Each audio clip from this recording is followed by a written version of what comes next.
आशा ही नहीं, मुझे पूर्ण विश्वास है कि आप सभी वार्षिक परीक्षा की तैयारी में जुटे होंगे। इसी तारतम्य में लोक शिक्षण संचालनालय ने प्रत्येक विषय के 2 अभ्यास प्रश्न पत्र जारी किए हैं। आज की वीडियो में कक्षा 10 गणित के सेट बी का आदर्श उत्तर क्रमांक 6 से 23 तक बताया जाएगा। आप देख रहे हैं फोरम ऑफ मैथमेटिक्स चैनल।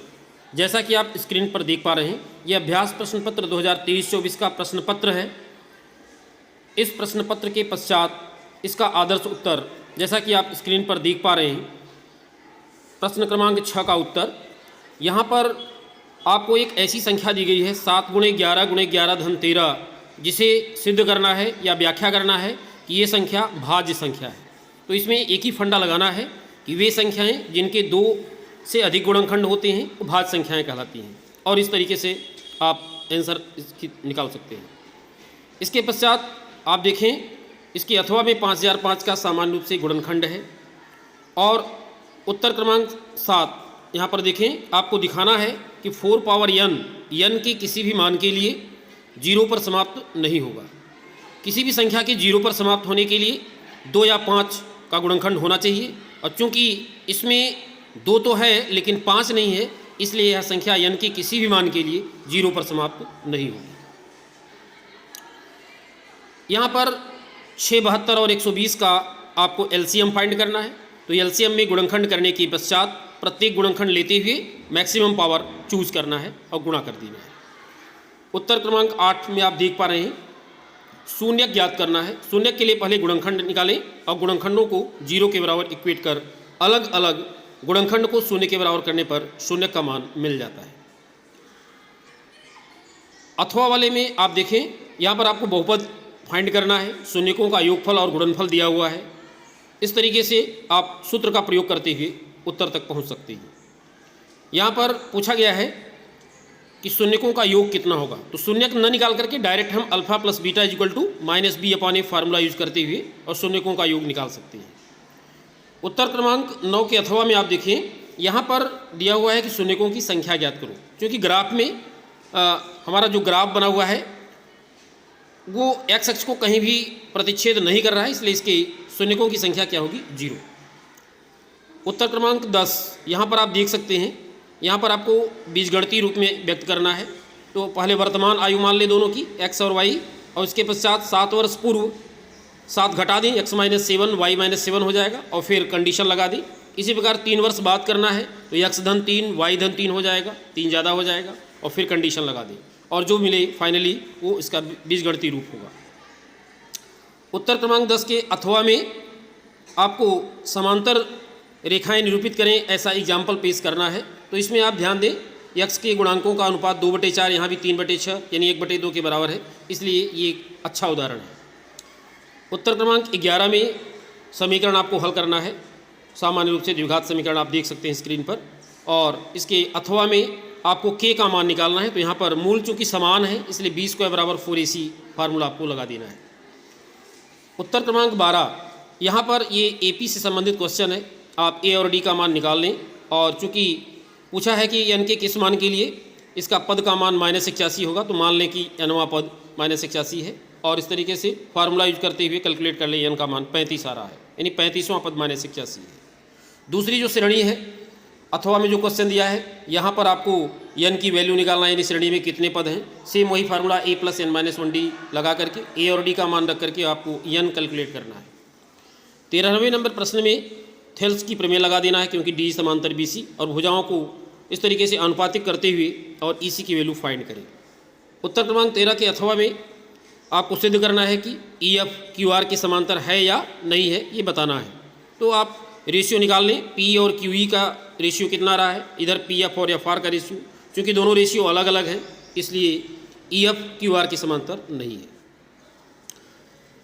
14वां जो प्रश्न है, इसमें आपको रिलेशन निकालना है। PA = PB दिया हुआ है, और इस तरीके से दूरी के सूत्र का फार्मूला यूज़ करते हुए हल करके रिलेशन 3x धन y = 5।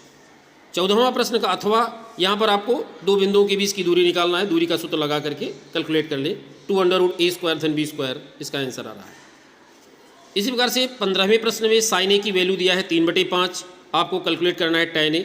सिंपली साइन ए की सहायता से दो भुजाएं लंब और कर्ण क्लियर हो जा रही हैं। आधार निकालने के लिए आप यूज़ कर लें पाइथागोरस प्रमेय और वहाँ से ए बी आपको मिल जा रहा है। और तीनों भुजाओं की ज्ञात होने पर आप tan a का फॉर्मूला लंब बटे आधार लगा करके 3/4 इसकी वैल्यू फाइंड करें।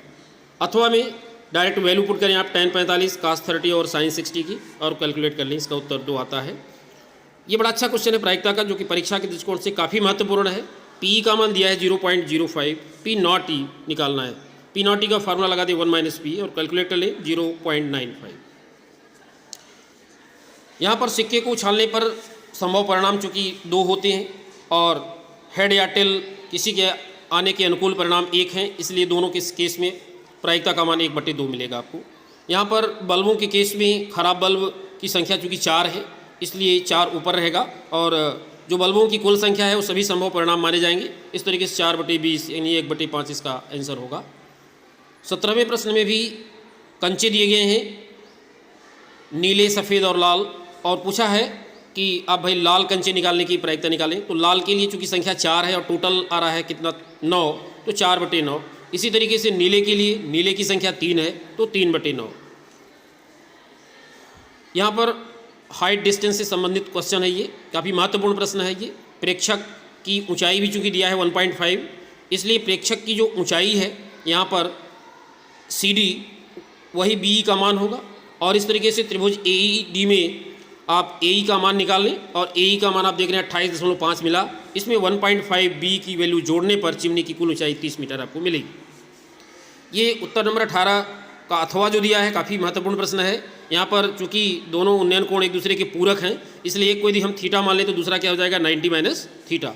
और एक बार ABC त्रिभुज में tan थीटा निकाल लें, एक बार ABD त्रिभुज में 90 - थीटा का tan, और दोनों समीकरणों को गुणा करें और इस तरीके से S की वैल्यू आपको बड़ी ही आसानी से मिल जाती है। 19 नंबर जो प्रश्न है इसमें वृत्त की त्रिज्या निकालनी है। वृत्त दिया हुआ है और स्पर्श रेखा की लंबाई दी गई है AB 4 सेंटीमीटर और AOB एक समकोण त्रिभुज है, उसमें पाइथागोरस प्रमेय लगा करके आप बड़ी आसानी से निकाल सकते हैं। सकेंद्रीय वृत्त जिसका केंद्र O और त्रिज्याएँ क्रमशः 3 और 5 सेंटीमीटर है। इसमें सबसे महत्वपूर्ण क्या है कि ये जो PQ है ये बड़े वृत्त के लिए व्यास है और छोटे वृत्त के लिए त्रिज्या है। यदि ये त्रिज्या है छोटे वृत्त के लिए स्पर्श रेखा है तो निश्चित रूप से OA त्रिज्या स्पर्श रेखा पर क्या होगी, लंब होगी, और OA लंब PQ। और इस तरीके से पाइथागोरस प्रमेय लगा करके आप निकाल लेंगे क्या AQ। और बड़े वाले वृत्त के लिए चूँकि PQ जीवा है इसलिए PQ बराबर 2 टाइम्स AQ मिलेगा, यानी 8 सेंटीमीटर इसका फाइनल आंसर आप निकाल पाएंगे। इसी तरीके से आंसर 20 जो है आपका सिंपली है, इसमें 120 अंश का कोण अंतरित हो रहा है। तो यहाँ पर आप ध्यान देंगे कि आपको वृत्तखंड निकालना है। वृत्तखंड के लिए त्रिज्यखंड का क्षेत्रफल निकालें और उसमें त्रिभुज OAB का क्षेत्रफल घटा दें। त्रिज्यखंड का क्षेत्रफल तो बड़ी आसानी से आप फार्मूला लगा लेंगे, लेकिन वृत्तखंड निकालने के लिए आपको त्रिभुज OAB का क्षेत्रफल निकालना होगा। त्रिभुज OAB का क्षेत्रफल निकालने के लिए सबसे पहले हम OD लंब खींचते हैं AB पर, और इसके पश्चात दोनों त्रिभुज यानी OAD और OBD को सर्वांगसम दिखा करके और एक कोण यानी कोण AOD का मान 60 डिग्री दिखाते हैं। इसके पश्चात cos 60 लगा करके OD की वैल्यू फाइंड करते हैं और sin 60 लगा करके AD की वैल्यू फाइंड करते हैं। AD की सहायता से AB निकाल लेते हैं उसका 2 टाइम्स करके, और इस प्रकार से त्रिभुज OAB का क्षेत्रफल हम हाफ आधार गुणे ऊंचाई यानी AB गुणे OD निकाल लगाते हुए 62.28 और त्रिज्यखंड के क्षेत्रफल में घटाने पर फाइनल आंसर 88.44 आपको मिल जाता है। इसी प्रकार से 20वां जो प्रश्न है चतुर्थांश की त्रिज्या निकालना है। सिंपल है, चतुर्थांश है तो चतुर्थांश के द्वारा केंद्र पर 90 डिग्री का कोण अंतरित होगा और 2πr 22 दिया है तो यहाँ से r निकाल लें। r और थीटा की ज्ञात होने पर आप त्रिज्यखंड का फार्मूला लगा करके और बड़ी आसानी से 77/8 निकाल सकते हैं। 21 नंबर में 2 इक्वेशन दिए हैं और इन्हें आपको हल करना है प्रतिस्थापन विधि से। तो समीकरण 1 से x का मान निकाल करके और समीकरण 2 में रखने पर y का मान मिल गया, फिर y का मान समीकरण 3 में रखने पर आपको x का मान मिलता है और इस तरीके से x और y की वैल्यू फाइंड हो जा रही है। उत्तर 21 में आप देखें 2 कंडीशन है, एक तो दोनों का डिफरेंस दिया है 26 और एक संख्या दूसरे संख्या की 3 गुनी है। इन दोनों कंडीशन को हल करने पर संख्याएँ 39 और 13 मिल रही है। 22 नंबर में ये एक कैप्सूल जैसा डिजाइन आपको दिख रहा है, इसमें दोनों साइड में अर्धगोले बने हुए हैं, बीच में सिलेंड्रिकल है और पूरे का आपको पृष्ठीय क्षेत्रफल निकालना है। तो यहाँ पर सिंपल फार्मूला लगा दें, बेलन का वक्र पृष्ठ और अर्धगोले चूंकि 2 हैं इसलिए 2 टाइम्स किया गया है, अर्धगोले का वक्र पृष्ठ 2 टाइम्स, और कैलकुलेट कर लें, ये 220 वर्ग mm मिलता है आपको। 22वें अथवा में ये जो क्वेश्चन है काफ़ी अच्छा क्वेश्चन है, ये सेट ए में भी था क्वेश्चन, वहाँ से भी आप देख सकते हैं। और इस तरीके से इसमें चूंकि शंक्वाकार भाग में 2 डिजाइन है, ऊपर शंकु है नीचे अर्धगोला है, तो दोनों अलग अलग भागों का पृष्ठीय क्षेत्रफल निकाल करके और दोनों को यदि आप जोड़ देते हैं तो आपको खिलौने का संपूर्ण पृष्ठीय क्षेत्रफल 214.50 मिल जाता है। 23 नंबर प्रश्न आप देख रहे हैं स्क्रीन पर। सबसे पहले आपको इसमें समांतर माध्य निकालना है, क्योंकि ये अनक्लासिफाइड है इसलिए सीधे XI का FI में गुणा कर लें और समेशन FI XI बटे समेशन FI का फॉर्मूला लगा करके और माध्य अंक 59.3 ज्ञात करें।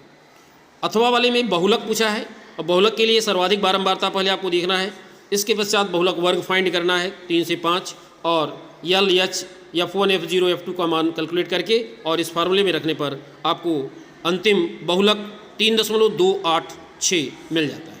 इस तरीके से आप प्रश्नों का जो हल दिया गया है अभ्यास करें, जिस तरीके से लिखा गया है उसी तरीके से आप लिखने का प्रयास करें ताकि आपको परीक्षा में पूरे अंक मिल सके। यदि आपको ऑब्जेक्टिव क्वेश्चन का हल चाहिए तो चैनल को सब्सक्राइब करें। आप चैनल में 1 से 5 तक के जो ऑब्जेक्टिव्स हैं उनका भी आदर्श उत्तर आपको मिल जाएगा।